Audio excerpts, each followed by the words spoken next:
గజం కేవలం 23,000 రూపాయలతో 165 గజాల భూమి కేవలం 38 లక్షలు మాత్రమే. నమస్తే, వెల్కమ్ టు సుమన్ టీవీ. ఈరోజు మనతో పాటు ఉన్నారు ప్రముఖ జ్యోతిష్యులు బ్రహ్మశ్రీ నందిబట్ల శ్రీహరి శర్మ గారు. కాశీలో శ్రీ కామాక్షి నిత్యానదాన ఆశ్రమ నిర్వాహకులు.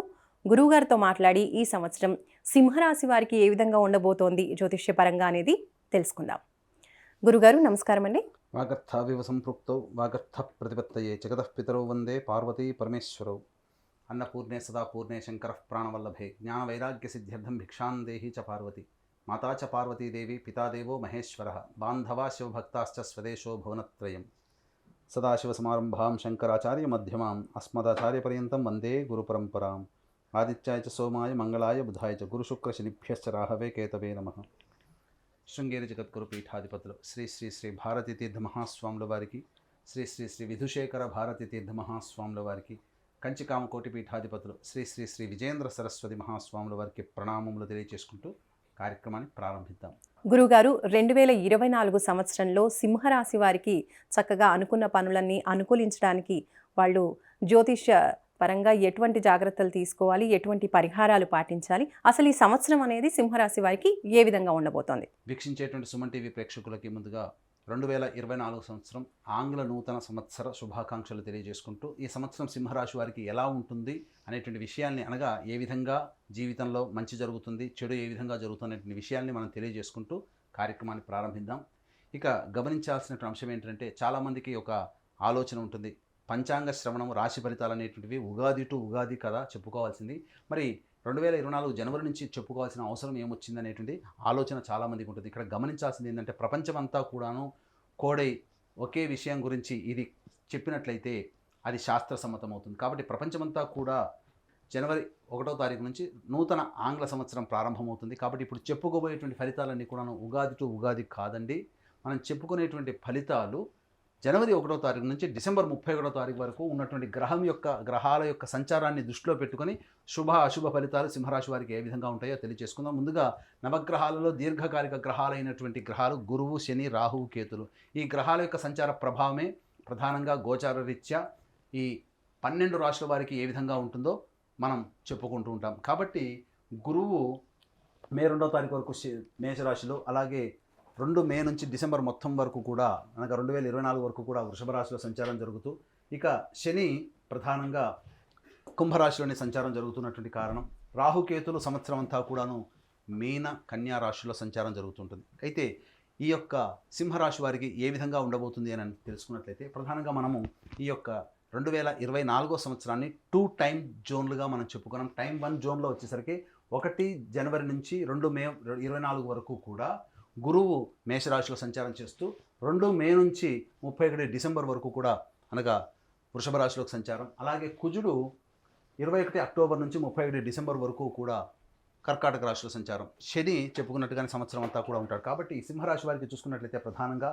సప్తమంలో శని ప్రభావము, అలాగే గురువు 9వ స్థానంలో, అలాగే వృషభ రాశిలోకి 1 మే నుంచి 10వ స్థానంలో సంచారం జరుగుతూ ఉంటుంది. కాబట్టి ఈ కారణం చేత ప్రధానంగా గమనించుకున్నట్లయితే ఈ యొక్క సింహరాశి వారికి సప్తమ శని కొంత దోషకరుడైనప్పటికీ కూడా వివాహాదికి సంబంధించినటువంటి చేయ ప్రయత్నాలన్నీ కూడాను కొలిక్కి వస్తాయని చెప్పవచ్చు. ప్రధానంగా ఇక్కడ పంచమాధిపతి, అష్టమాధిపతి అయినటువంటి గురువుని శని యొక్క వీక్షణ ప్రభావం కారణం చేత ఆలోచనలు సరిగ్గా ఉండకపోవడము, అనుకున్న పనులన్నీ కూడాను తలచింది ఒకటైతే జరిగేది ఒకటే అన్నట్టుగా ఉంటుంది. కాబట్టి జాగ్రత్తలు పాటించాలి. అలాగే ఈ యొక్క సింహరాశిలో జన్మించినటువంటి వారికి సంతానం స్థానానికి సంబంధించిన చూసుకున్నట్లయితే, ఈ యొక్క సింహరాశి వారికి సంతానపరమైనటువంటి చిక్కులు ఏర్పడే అవకాశం, వారి ఆరోగ్యం పట్ల, సంతానం ఆరోగ్యం పట్ల జాగ్రత్తలు పాటించాల్సినటువంటి పరిస్థితి, అలాగే సంతానానికి మంచి చెడు గురించి విచారణ ఎక్కువగా చేయడం అనేటువంటిది ఈ యొక్క మే 2వ తారీఖు వరకు జరుగుతుంది.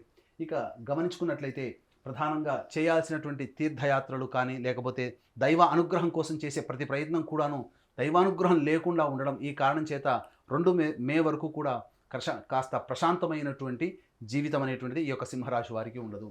ఇక గమనించుకున్నట్లయితే అష్టమ స్థానంలో రాహువు, ధనస్థానంలో కేతు యొక్క సంచారం సంపూర్ణంగా ఉండడం చేత ప్రధానంగా వెన్నుముక సంబంధించినటువంటిది, కిడ్నీ సంబంధించినటువంటిది ఇబ్బందులు ఎదుర్కొనేటువంటి అవకాశాలు ఉంటాయి. కాబట్టి జాగ్రత్తగా నియమాలు కనుక పాటించుకున్నట్లయితే మంచి జరుగుతుంది. ఆహార నియమాలు కనుక పాటించుకుంటే మంచి జరుగుతుంది. ఇక మీ యొక్క వాక్కుకి విలువ పడిపోవడం అనేటువంటిది జరుగుతుంది. కాబట్టి దైవానుగ్రహం లేకపోవడము, అలాగే కుటుంబ స్థానంలో కేతు యొక్క సంచారం ఉండడం, ఈ కారణం చేత కుటుంబంలో కలహాలు కానీ, ఇబ్బందికర పరిస్థితులు కానీ, లేకపోతే ధనపరమైనటువంటి నష్టములు కానీ ఈ 2 మే వరకు కూడాను ఇబ్బందులు పడక తప్పదు సింహరాశి వారికి.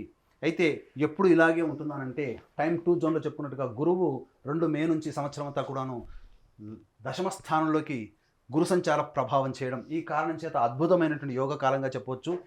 అప్పటి వరకు అనుభవిస్తున్నటువంటి కష్ట నష్టాలన్నీ కూడా 2 మే తర్వాత విడివడిగా తొలగిపోతూ ఉంటుంటాయి. ముఖ్యంగా మీ యొక్క మాటకి విలువ పెరుగుతుంది. ఉద్యోగ ప్రయత్నంలో ఉన్నటువంటి వాళ్ళు చక్కగా నూతన ఉద్యోగంలోకి మారేటువంటి అవకాశాలు ఉంటాయి. బదిలీలకు సంబంధించే ప్రయత్నాలు ఉపాధ్యాయులు కావచ్చు, లేకపోతే ప్రభుత్వ ఉద్యోగస్తులు కావచ్చు, బదిలీలు జరిగేటువంటి అవకాశాలు ఎక్కువగా ఉంటాయని చెప్పవచ్చు. అలాగే ధర్మ కార్యాచరణ చేసేటువంటి అవకాశాలు ఉంటాయి. దానాది కార్యక్రమాలు ఎక్కువగా చేస్తారు. అలాగే గమనించుకున్నట్లయితే ఈ యొక్క గురువు యొక్క వీక్షణ అప్పటి వరకు ధనపరమైనటువంటి ఇబ్బందులతో ఉన్నటువంటి వారికి ఈ యొక్క 2 మే తర్వాత సంవత్సరం అంతా కూడాను ధనపరమైనటువంటి చిక్కులు తొలగిపోతాయి. నూతన రాబడి పెరుగుతుంది. ఎఫ్ఎంసీజీ రంగంలో ఉన్నటువంటి వారు, ఆహార సంబంధించినటువంటి ఉత్పత్తులు, అలాగే సూపర్ మార్కెట్ జోన్లో ఉన్నటువంటి వారు, బంగారు వ్యాపారస్తులు, కళాశాల యాజమాన్యంలో ఉన్నటువంటి వారు, ఇటువంటి అందరూ కూడాను అద్భుతమైనటువంటి ప్రగతిని సాధిస్తారు. అలాగే ఏదైనా కానీ ఈ చెప్పినటువంటి రంగాల్లో ఏదైనా వ్యాపార విస్తరణ చేయాలి అని అనుకున్నట్లయితే మే 2 తర్వాత మీ యొక్క నూతన కార్యాచరణ ప్రణాళిక అనేది కనుక ఉన్నట్లయితే తప్పకుండా మీకు మంచి జరుగుతుందని చెప్పవచ్చు. ఇక ఈ యొక్క సంచార ప్రభావం, ఈ యొక్క గురువు శని యొక్క ప్రభావం నుంచి బయటపడడం సింహరాశి వారికి అత్యంత అనుకూలమైనటువంటి యోగకాలంగా చెప్పవచ్చు. అయితే ఇక్కడ ప్రధానంగా శని వివాహ స్థానంలో నుండి యోగిస్తున్నప్పటికీ వివాహ ప్రయత్నాల్లో ఈ సంవత్సరం ఆశించిన మేర శుభ ఫలితాలు పొందుతారు. సింహరాశి వారికి చక్కటి జీవిత భాగస్వామి లభించేటువంటి అవకాశం ఉంటుంది. కాబట్టి మే 2 నుంచి 21 అక్టోబర్ వరకు కూడా, అనగా ఈ సంవత్సరం అంతా కూడా వివాహం చేసుకోదలిస్తే 21 అక్టోబర్ లోపల మీకు వివాహ ప్రయత్నాలు చేసుకుంటే అన్ని రకాలుగా యోగదాయకంగా ఉంటుందని చెప్పవచ్చు. కర్కాటక రాశికి, సింహరాశికి యోగకరుడైనటువంటి కుజుని యొక్క ప్రభావము 21 అక్టోబర్ నుంచి శని మీద ఉండడం, ఈ కారణం చేత జీవిత భాగస్వాముల మధ్య కావచ్చు, భాగస్వామ్యంతో కూడుకున్నటువంటి వ్యాపార సంస్థల్లో ఉన్నటువంటి భాగస్వాముల మధ్య కావచ్చు, కొన్ని పొరపచ్చాలు, విభేదాలు తలెత్తే అవకాశం ఉంది. కాబట్టి 20 అక్టోబర్ నుంచి చేస్తున్నటువంటి వృత్తి, వ్యాపార, ఉద్యోగాల్లో మరియు కుటుంబ జీవితంలో జాగ్రత్తలు పాటించండి, సంయమనం పాటించాలి. అన్ని విషయాల పట్ల కాస్త ఓపికతో ఉన్నట్లయితే 21 అక్టోబర్ నుంచి ఆ 2.5 నెలల పాటు కాస్త ఓపికతో ఉన్నట్లయితే మంచి జరుగుతుంది. అలాగే ఈ యొక్క సింహరాశిలో జన్మించినటువంటి సినిమా ఇండస్ట్రీలో ఉన్నటువంటి పనిచేసేటువంటి వాళ్ళందరికీ కూడాను మే 2 వరకు కాస్త గడ్డు కాలం, తదనంతరం జీవితంలో అద్భుతమైనటువంటి ప్రగతి. అలాగే విదేశీ యానానికి, విదేశీ ప్రయత్నానికి సంబంధించే ప్రయత్నాలన్నీ కూడాను ఖచ్చితంగా 21 అక్టోబర్ తర్వాత విదేశీ విద్యను అభ్యసించడానికి అనుకూలమైనటువంటి కాలంగా చెప్పవచ్చు. అలాగే రియల్ ఎస్టేట్ రంగంలో ఉన్నటువంటి వారికి మే 2 వరకు కాస్త ఆ జాగ్రత్తలు పాటించాల్సినటువంటి పరిస్థితి. తదనంతరం మంచి యోగదాయకమైనటువంటి కాలంగా చెప్పవచ్చు. అయితే ఇక్కడ ప్రధానంగా గమనించుకున్నట్లయితే 2 మే తర్వాత ఈ యొక్క సింహరాశిలో జన్మించినటువంటి రాజకీయ రంగంలో ఉన్నటువంటి వారికి చక్కటి పదవి లభించేటువంటి అవకాశం లభిస్తుంది. కాబట్టి మే 2 వరకు ఆశించడం కంటే కూడా సర్వీస్ చేయడం అనేది ఆలోచన చేసుకోండి. ప్రధానంగా ఉన్నత స్థాయి వ్యక్తుల యొక్క అనుగ్రహంతో చక్కటి కీలకమైనటువంటి పదవిలో ఈ రాశిలో జన్మించినటువంటి వారు చక్కటి పదవిని పొందుతారని చెప్పవచ్చు. ఇక ఏ తర్వాత చూసుకున్నట్లయితే కోర్టు సంబంధించినటువంటి విషయాల్లో కాస్త అనుకూలమైనటువంటి తీర్పు మాత్రము 2 మే తర్వాతనే వచ్చే అవకాశాలు ఉన్నాయి.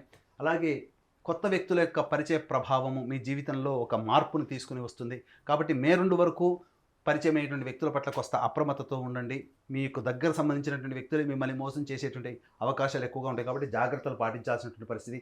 తర్వాత చెప్పొచ్చేదంటే 2 మే తర్వాత సింహరాశి వారికి అనుకూలమైనటువంటి సమయం, అత్యద్భుతంగా ఉండేటువంటి సమయం 21 అక్టోబర్ నుంచి డిసెంబర్ వరకు కూడా. కాబట్టి అన్ని రకాలుగా ముందడుగు వేస్తూ దైవానుగ్రహాన్ని పొందే ప్రయత్నం చేసుకుంటూ ఆరోగ్యాన్ని పరిరక్షించుకుంటూ ఉన్నట్లయితే మంచి జరిగేటువంటి అవకాశాలు ఉన్నాయి. కాబట్టి సింహరాశి వారికి మే 2 వరకు కూడాను డైట్ కంట్రోల్లో ఉన్నట్లయితే ఒబేసిటీ, అనగా ఎక్కువ శరీర బరువు పెరగడం అనేటువంటిది జరిగేటువంటి అవకాశం ఉంది. కాబట్టి జాగ్రత్తలు పాటించడం 2 మే వరకు కూడా. తదనంతరం చక్కటి జీవితాన్ని పొందుతారు. ఏది ఏమైనప్పటికీ కూడా ఆరోగ్యం పట్ల శ్రద్ధ వహించడం, కాలానికి అనుగుణంగా నిర్ణయాలు తీసుకోవడం, చెప్పినటువంటి సమయంలో ప్రధానమైన నిర్ణయాలు తీసుకొని ముందడుగు వేసినట్లయితే సింహరాశి వారికి ఆనందకరమైన జీవితాన్ని పొందుతారని చెప్పవచ్చు. మరి గురుగారు, సింహరాశి వారికి పరిస్థితులు అనుకూలంగా ఉండడం కోసం చేయవలసిన దైవారాధన గురించి తెలియజేయండి. సింహరాశి వారు ప్రధానంగా దేవతారాధనలో ప్రతిరోజు సూర్యుడికి నమస్కారం, సూర్యాష్టకం 6 సార్లు పారాయణం చేయడం, అలాగే ఏ సమస్య వచ్చినప్పటికీ కూడా ఆ సమస్య పరిష్కారం కావాలి అనుకున్నప్పుడు ప్రతిరోజు సంధ్యా సమయం, అనగా